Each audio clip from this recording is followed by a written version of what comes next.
नाशिक जिल्ह्यात गेल्या 3-4 दिवसापासून मुसळधार पावसाची बॅटिंग सुरू होती। मात्र काल संध्याकाळपासून पावसाचा जोर जो आहे तर तो ओसरला असून तरीसुद्धा आपण पाहू शकतात का नाशिकच्या निफाड तालुक्यातील नांदूर मधमेश्वर हे धरण जे आहे तर ते दारणा, गंगापूर आणि कादवा ह्या 3 नद्यांच्या संगमावर आहे आणि या ठिकाणावरनं 8 वक्रकार गेटमधून या ठिकाणावरनं 45,765 क्युसेक पाण्याचा जो आहे तर तो आज सलग दुसऱ्या दिवशी सुद्धा विसर्ग जो आहे करण्यात येत आहेत।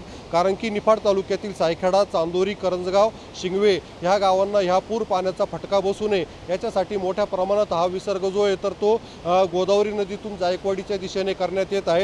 आणि जर आपण बघितलं तर गेल्या 24 तासामध्ये 5 TMC पाण्याचा जो आहे तर तो ह्या गोदावरी खोऱ्यातून विसर्ग करण्यात आलेला आहे आणि मोठ्या प्रमाणामध्ये 45,765 क्युसेक पाण्याचा जो आहे तर तो विसर्ग या ठिकाणावरून सुरू असल्या कारणाने नाशिकच्या निफाड आणि अहिल्यानगर जिल्ह्यातील गोदाकाठच्या गावांना प्रशासनाच्या वतीने सतर्कतेचा इशारा जो आहे तर तो देण्यात आलेला आहे।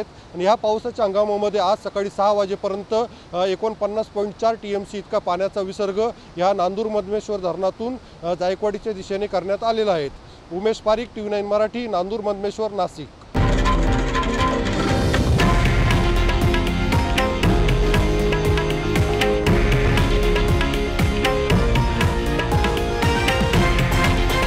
हे आहे देशातील नंबर 1 न्यूज नेटवर्क आणि आपण पाहत आहात TV9 मराठी, एकमेव।